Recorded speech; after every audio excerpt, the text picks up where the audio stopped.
বাড়িতে আপনারা দই পাচ্ছেন অথচ দই ঠিক মতন জমছে না, জল কাটছে। আসুন তাহলে এই টিপসটা ফলো করুন, আপনাদের দই 100% জমে ক্ষীর হয়ে যাবে। হ্যাঁ নমস্কার, রিঙ্কুর হেসেল থেকে সবাইকে স্বাগত। আপনারা যে পাত্রে দুধ জাল করে নেবেন সেখানে 1 লিটার দুধ ঢেলে দেবেন। আমি অবশ্য এখানে রেড কাউ দুধ নিয়েছি। আর যখন দুধটা উষ্ণ গরম হবে তখন তার মধ্যে 25 গ্রাম চিনি আর 25 গ্রাম দুধ, গুঁড়ো দুধ দিয়ে ভালো করে মিশিয়ে নেবেন। এবার দুধটাকে 5 মিনিট ফুটিয়ে নেবেন। 5 মিনিট দুধটা জাল হয়ে যাওয়ার পর আপনারা ইন্ডাকশানেই করুন আর গ্যাসের চুলাতেই করুন, সেটাকে অফ করে দেবেন।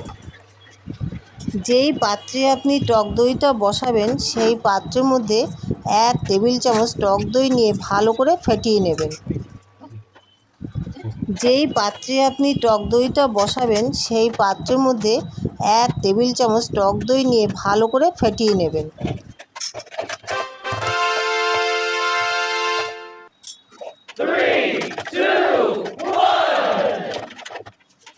এদিকে দুধটা যে আপনারা ঠান্ডা করতে দিয়েছেন সেই দুধটাকে আঙ্গুল দিয়ে ডুবিয়ে দেখবেন যে 1 মিনিট আপনি আঙ্গুলটা চুবিয়ে রাখতে পারছেন কি না। যখনই দেখবেন যে আঙ্গুলটা চুবিয়ে রাখতে পারছেন তখন দই বসানোর জন্য দুধটা পারফেক্ট। যেই পাত্রে আপনারা দইটাকে ভালো করে ফেটিয়ে নিয়েছেন সেই পাত্রের মধ্যে এবার অল্প অল্প করে দুধ দিয়ে একটা হ্যান্ড উইক্সের সাহায্যে ভালো করে নাড়তে থাকবেন। যে পাত্রে আপনারা দইটা বসাবেন সেই পাত্রে এবার দুধটা পুরোটাই ঢেলে দেবেন। ঢেলে দিয়ে একটা হ্যান্ড উইক্সের সাহায্যে ভালো করে ফেটাতে শুরু করবেন।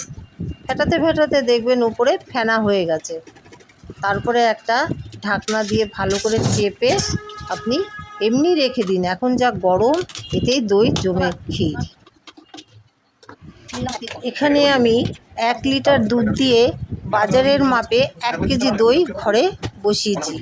আপনারাও এইভাবে যদি ফলো করে দইটা বাড়িতে বসাতে পারেন তাহলে অবশ্যই আপনারা 1 লিটার দুধ দিয়ে 1 কেজি দই পেয়ে যাবেন। হ্যাঁ বন্ধুরা, এখানে একটা টিপস বলে দিচ্ছি, আপনারা বেশি গরম দুধে কিন্তু দই বসাবেন না, তাতে দইটা ছানা কেটে যেতে পারে। আমার এই দইয়ের রেসিপিটা যদি আপনাদের ভালো লেগে থাকে তাহলে অবশ্যই লাইক, কমেন্ট, শেয়ার করতে ভুলবেন না। যারা নতুন বন্ধু আছেন তারা আমার চ্যানেলটিকে সাবস্ক্রাইব করে বেল আইকনটি অন করে দেবেন। ধন্যবাদ।